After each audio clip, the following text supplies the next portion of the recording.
आम आदमी जब जब गुस्से में आ जाता है, जब वो ठान लेता है तो कितना बड़ा स्कैम, चाहे जितना भी बड़ा स्कैम हो, वो कैसे उसे गिरा पाता है। एक सवाल किसी ने बहुत खूब पूछा था हमसे कि एक आम इंसान को इनकम टैक्स भरने के लिए एक सीए की जरूरत क्यों होती है। लोग एक बार सोचें कि हर चीज को इतना कॉम्प्लिकेट क्यों किया गया। एआई के साथ और जिस तरीके से फ्रॉड डेवलप हो रहा है दुनिया भर में, इसका सोल्यूशन देना बहुत मुश्किल है। भ्रष्टाचार पर देश में तमाम फिल्में बनी हैं, जिसने सिस्टम की आड़ में देश को खोखला करने वाले लोगों के काले कारनामे उजागर किए हैं। वहीं अब एक और इसी तरह की वेब सीरीज ओटीटी प्लेटफॉर्म पर दस्तक देने वाली है, जो अरबों रुपए के घोटाले का राज खोलते हुए नजर आएगी। कहते हैं कि जब एक आम आदमी उठता है तो पूरा सिस्टम हिल जाता है। भ्रष्टाचार से भरे सिस्टम के खिलाफ आम लोगों की एक ऐसी ही लड़ाई लेकर आ रहे हैं आर माधवन और कीर्ति कुल्हारी। दोनों सुपरस्टार्स की सोशल ड्रामा फिल्म हिसाब बराबर सीधे ओटीटी पर रिलीज होने वाली है। जियो स्टूडियोज और एसपी सिनेकार्प के बैनर तले बनी इस फिल्म का प्रीमियर 26 नवंबर 2024 को 55वें इंडिया इंटरनेशनल फिल्म फेस्टिवल में हुआ था। तब इसे खूब तारीफ भी मिली थी।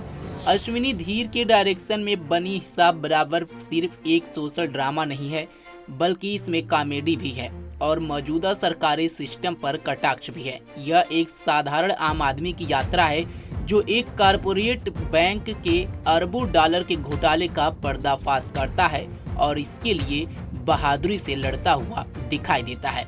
और इसके बारे में बात किए हैं खुद आर माधवन ने। सुनिए उन्होंने इस सीरीज के बारे में और क्या कुछ बताया। किसका हिसाब बराबर कर रहे हैं? बहुत बहुत धन्यवाद भाई साहब, पर मैं आपको यकीन दिलाता हूँ कि इस साल शायद आप मुझसे मिल के थक जाओगे। इस साल इतने मेरा रिलीज होने वाला है। चक्कर यह है कि मैं चाहता हूँ कि हर साल एक या दो फिल्म रिलीज हो, पर कभी कभी डिले हो जाते हैं और इस साल सब मिल के आने वाले हैं। सब बराबर जहाँ तक का फिल्म है वो अक्सर ऐसा होता है कि आप घर पे बैठे हो और एक मैसेज आता है आपको बैंक से और उसमें लिखा जाता है कि ना इतने पैसे आपके बैंक में डाल दिए गए बैंक की तरफ से, या इतने पैसे काट दिए गए फॉर सम रीज़न। और वो अमाउंट इतना छोटा होता है और इतना ऑड होता है ना कि आपको कहा जाता है कि एप्पल टीवी से या अमेजोन से पैसे काट दिया गया।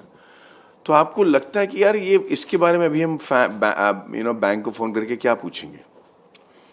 पर आपको ये भी लगता है कि यार ऐसा कैसा है कि किसी को मेरे अकाउंट के साथ इतनी लिबर्टी है कि वो पैसा डाल सके, जब मन करे निकाल सके, और मुझे पता ही नहीं होता कि मेरे अकाउंट में है कितने पैसे किसी वक्त।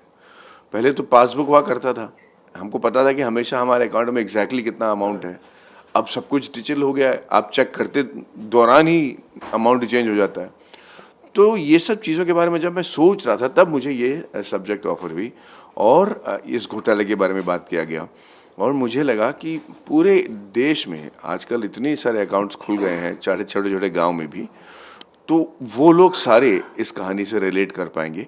और इसीलिए मैंने इस फिल्म को हाँ कहा। और इसी के बारे में एक आम आदमी को अगर आप झंझोड़ दें, अगर आप उसको उसके अस्तित्व को, अगर उसके आप वजूद को चैलेंज करें, तो वो कितना बड़ा विश्व रूप ले लेता है और पूरे इकोनॉमी सिस्टम को कैसे गिरा देता है, रोक देता है। इसी के बारे में ये फिल्म है। तो डिजिटल फ्रॉड की समस्या वाकई बहुत बड़ी है। क्या आपकी फिल्म को इसका सलूशन भी देती है? देखिए, एआई के साथ और जिस तरीके से फ्रॉड डेवलप हो रहा है दुनिया भर में, इसका सोल्यूशन देना बहुत मुश्किल है।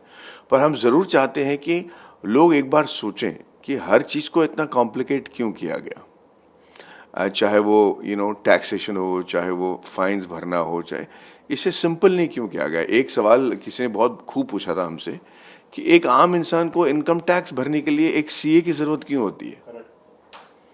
उसको इतना सिंपल कर दो कि या तो वो भरे या ना भरे, और अगर भर रहा है तो उसको समझ में आ जाना चाहिए कि भाई मैंने इस साल में 10 लाख रुपए कमाए और मुझे 3.5 लाख रुपए देने, मैं दे देता हूँ। पर उसको इतना कॉम्प्लिकेट कर दिया, उसको नंबर इतने जोड़ दिए, उसको फॉर्मेलिटीज इतना कर दिया कि वो किसी न किसी का सहायता लेना ज़रूरी होता है। वही बात हमने इस फिल्म में भी की। टैक्स सेविंग होता है और वो तो समझते हैं कि आप ज़रूरत से ज़्यादा टैक्स ना भरें, या अगर कोई मतलब है जहाँ पे आप टैक्स बचा सकें और वो भी लीगल तरीके से, वो ज़रूरी है। मतलब वो ऐसा नहीं कि आप उठा उठा के पैसे दे दें। पर अगर लीगल है तो वो करना ज़रूरी है, वो कर सकते हैं। आपने मकान बेच दिया या आपको कोई मतलब आपको जैसे जायदाद मिले कुछ, तो उसको किस तरीके से टैक्स बचाना चाहिए, कहाँ इन्वेस्ट करना चाहिए, उसके लिए सी की होना ज़रूरी है, मैं मानता हूँ। पर हर 3 महीने में जब आपको एडवांस टैक्स भरना है या टैक्स भरना है, उसके लिए आपको सीए के पास जाना पड़ता है आम आदमी को। बाकी लोग जिनका जो फाइनेंसेस कॉम्प्लिकेटेड है, उसके लिए सीए होना बहुत ज़रूरी है, और मुझे सीए से कुछ नहीं है। खाली आम आदमी को नहीं ये तकलीफ होनी चाहिए, that's what I am thinking. Complication वाली। जी बिल्कुल। डॉक्टर अश्विनी धीर के साथ काम करके कैसा आपको? अश्विनी धीर साहब हमेशा ऐसे सोशल इश्यूज और उसे किस तरीके से एक कॉमेडी के एक सरकाज़म के साथ कैसे बताया जाता है, इसमें माहिर रहे हैं। और इनका जो ऑफिस सीरीज़ है वो दुनिया भर में मशहूर है। यहाँ जितने, मुझे नहीं पता था कि वो इतना पॉपुलर है कि जब हम दिल्ली में गए थे शूटिंग के लिए, वहाँ जितने गवर्नमेंट ऑफिशियल आए थे हमें ये बताने के लिए, भैया आप यहाँ शूटिंग कर सकते हो, नहीं कर सकते हो वगैरह, वो अश्विनी जी को देख के एकदम रुक गए कि भाई इनको सब कुछ पता है, इनको मत डिस्टर्ब करो, इनको रहने दो।